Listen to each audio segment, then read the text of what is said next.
Here. My name is Aymar Ccopacatty. Was born in Peru. My father is indigenous to Lake Titicaca on the border with Bolivia. We speak the Aymara language, Aymara. So if you just take my name and put an A on the end, that's the language and culture I reference in my work. My mother's American, so I've been between both places my whole life as a bridge between cultures, and it's not an easy place to occupy, kind of sharing a lot of the situations like the previous presenter that I was able to hear just at the very end spoke about colonization and the legacy of colonization. The Spanish came to Peru in the mid 1500s. So that left a lot of legacy, a lot of difficulty that we're still trying to deal with. And I agree with I wish I had your name, kind sir from Africa, but you're right. I think that a lot of people in South America also sit and dream, where would our evolution, spiritual, material have evolved to if we weren't stopped?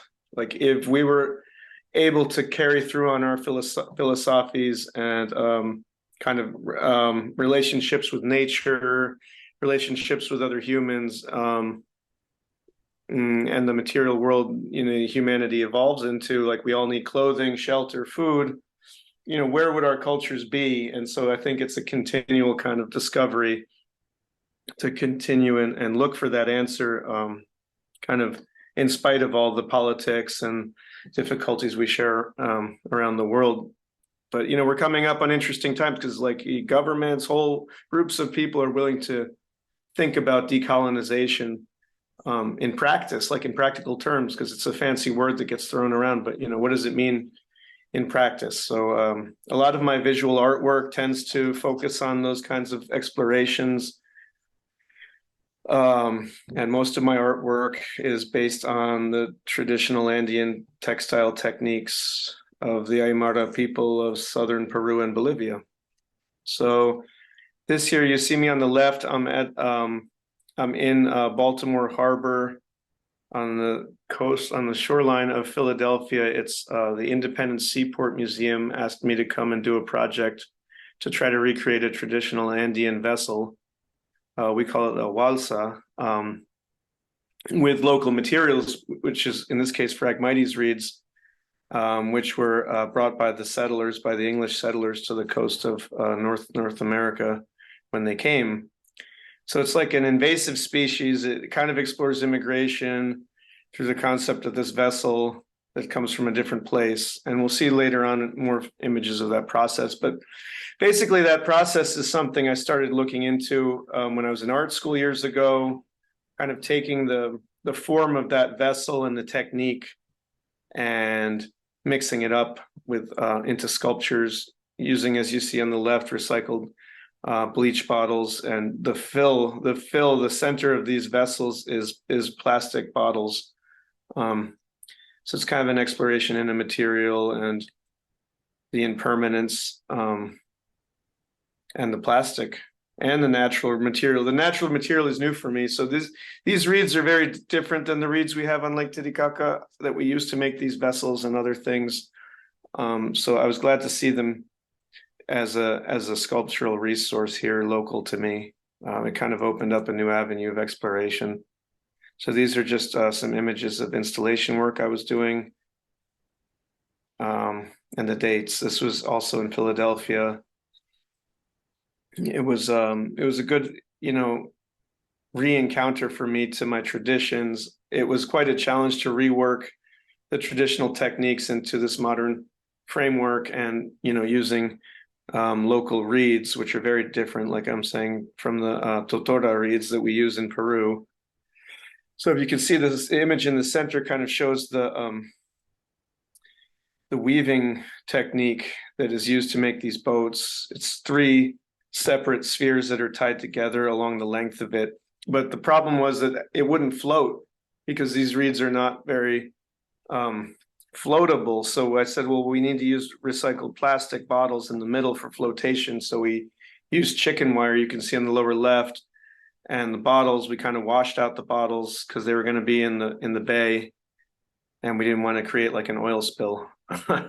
So first we went to the laundry, the local laundromats, and asked them for all their used detergent bottles. This was still during COVID, so it was really exciting to poke through people's resource stream and kind of think about recycling. And it's always kind of scary and very interesting to kind of look at the amounts of bottles and trash that's thrown out every day in all these places we take for granted. So that was the first step. The second step was to build the hemispheres, the three spheres out of the chicken wire and bottles, and then cover the whole thing with the reeds, and then using the technique, tie the whole thing together. So here you see the finished vessel. If anyone's ever been to Peru and seen the boats we make, they usually have the bow and stern much more of a curve. But these reeds don't like to bend. So they're kind of like bamboo. They hurt your hands a lot. It was kind of a painful process, but the result is really long lasting. This boat has been, as far as I know, in the marina every year of the Seaport Museum. They build wooden boats and kind of more traditional sailing boats and stuff, small boats. And they liked this project. It's lasting longer than they thought. So it's registered and insured as an official vessel of this museum.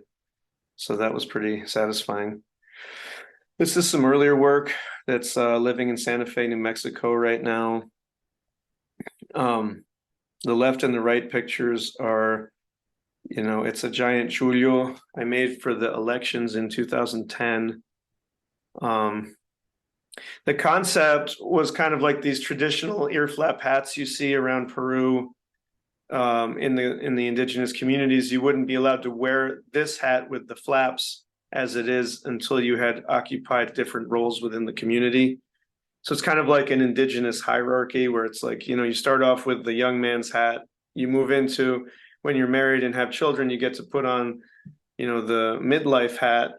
And this is that I titled this Chullo, which is the name of the hat, Chullo for a New Leader, because Peru was undergoing presidential elections, and no one thus far has been honorable enough to wear this hat, because Peru, if anyone follows the news, is going through horrible amounts of turmoil. I'm very outspoken about it.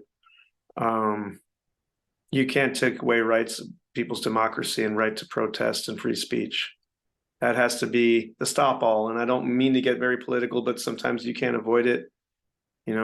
Art is about free speech, textiles, knitting. These are all ways of existing as humans rather than as political entities, hopefully. Anyway, onward. This is just miscellaneous artwork. I did a lot of work with the plastic bags, which are very colorful in Peru because we are not trying to recycle any of them into other products. So they're allowed to use all these outrageous colors because we like color in Peru. So you get oranges and pinks and blues. So I also started twisting the bags, as you can see in the lower piece, into a rope. And it eventually went into knitting and weaving. This is a traditional braid with the bags. So I began to make textiles out of the bags themselves for the colors, and the challenge of using that in a textile idea. On the left is an art biennale we participated in as a group. From Puno, we went over to La Paz, Bolivia. There's a lot of textiles going on there. There's very old traditional textiles modified with modern. There's an Andean clown we have called a cusillo. We were kind of honoring the cusillo's place in Andean culture and festivals. This is a knitted piece I did in 2012 through the Smithsonian Native American Museum. So you can see it's kind of a large scale wifala. We call the wifala a symbol of Andean indigenous identity. So it was interesting to make this out of plastic bags, make it really big, and observe people kind of looking at it, the local ladies kind of analyzing the technique and thinking about knitting. They all knit. Everyone in the mountains in Peru walks around knitting.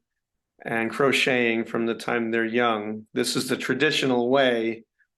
The modern ways are, we're losing culture, we're losing techniques, we're losing traditions. It's sad.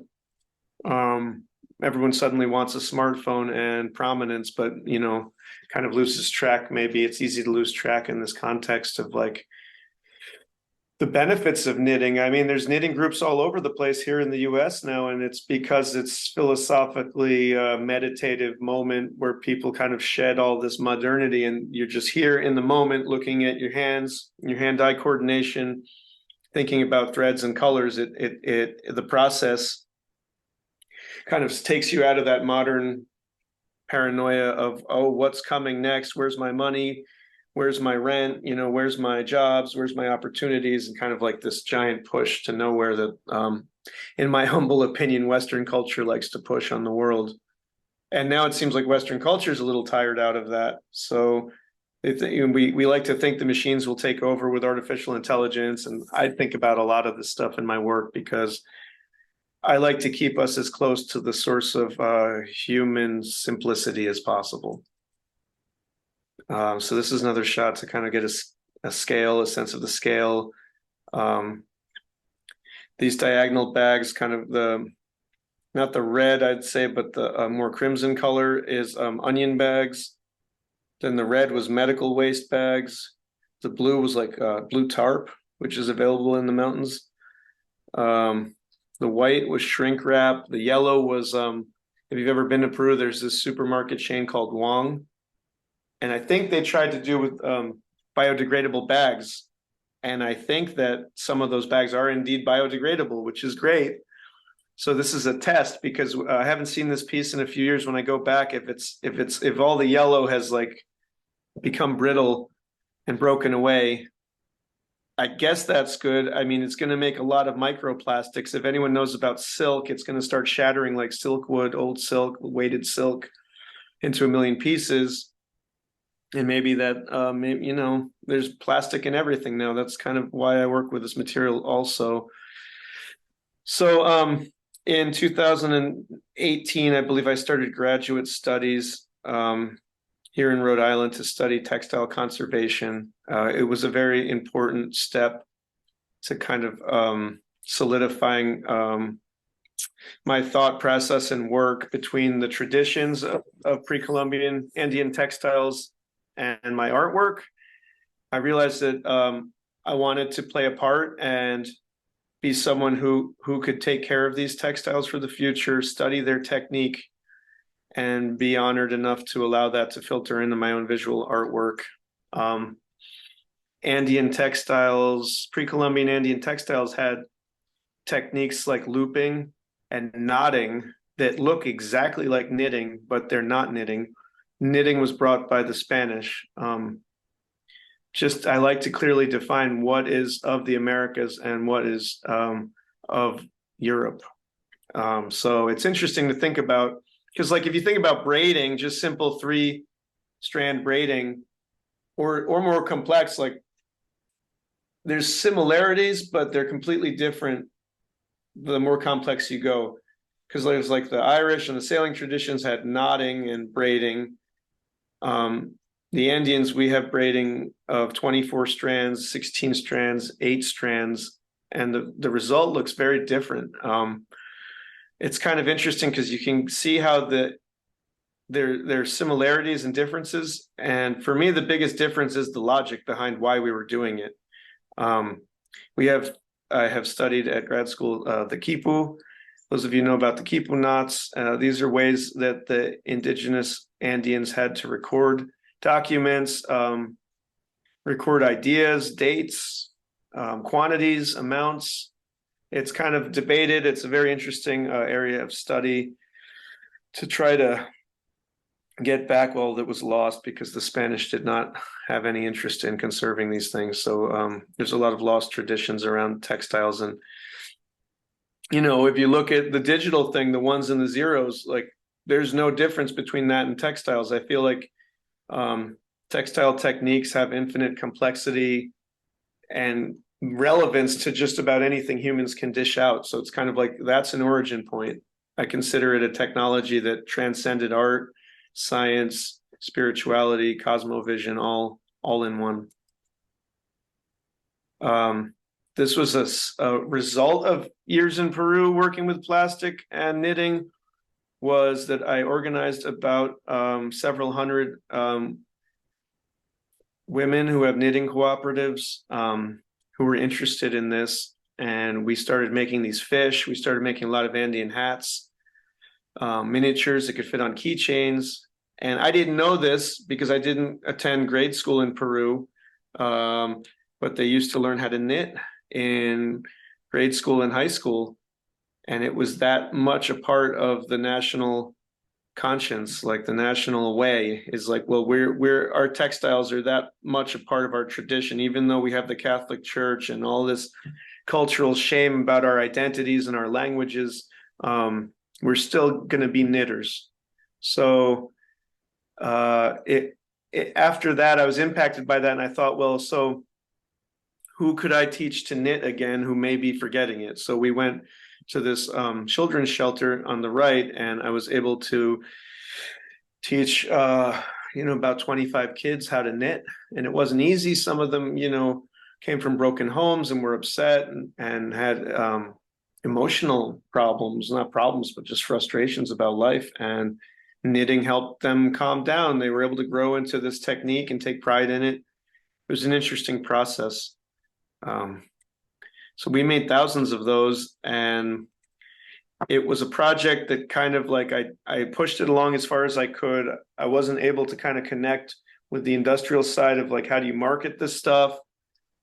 In order to make more of it, we made thousands of keychains, most of which eventually sold. And I often think, like, if I had had more of a background in marketing or industry, business, it's hard for us artists, like visual artists. Sometimes we, unearth stuff and we wish then we had the teamwork of a larger group to kind of bring it into a bigger sphere, because I think that recycling plastic bags is really urgent. And then China doesn't accept any recycling anymore. It seems like there's so much waste going on. It's gotten worse, and so the bottles have a deposit on them and are much more likely to get recycled into useful products for us to consume.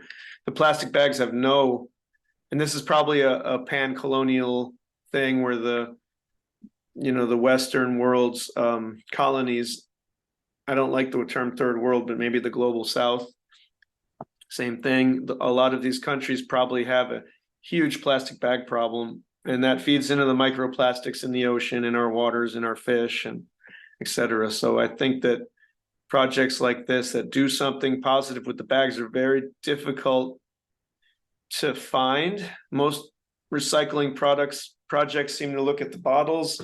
So we're here. If anyone has any ideas, I'm always willing to unearth a project that deserves a lot more attention, because it's important to the world to at least think about plastic bags as something that we should use less of. This was a weaving project in Bolivia.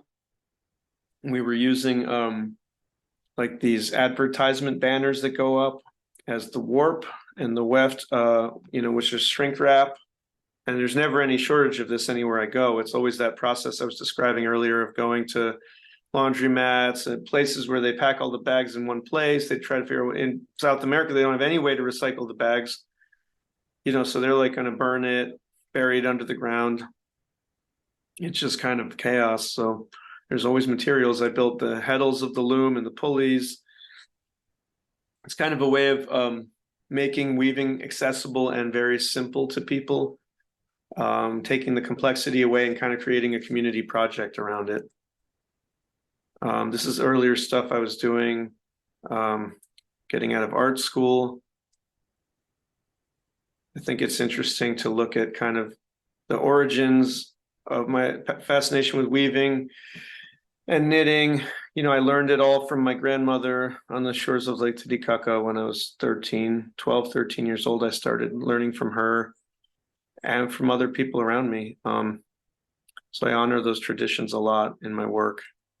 And this is the final slide. It's just interesting to me because as an artist, I was dreaming about using the forms of making these boats 25 years before a lot of other stuff had to happen for me to learn to use the local materials here in North America and start making some of these ideas happen. So as artists, sometimes we have a difficult path where we have to, make a living doing other things.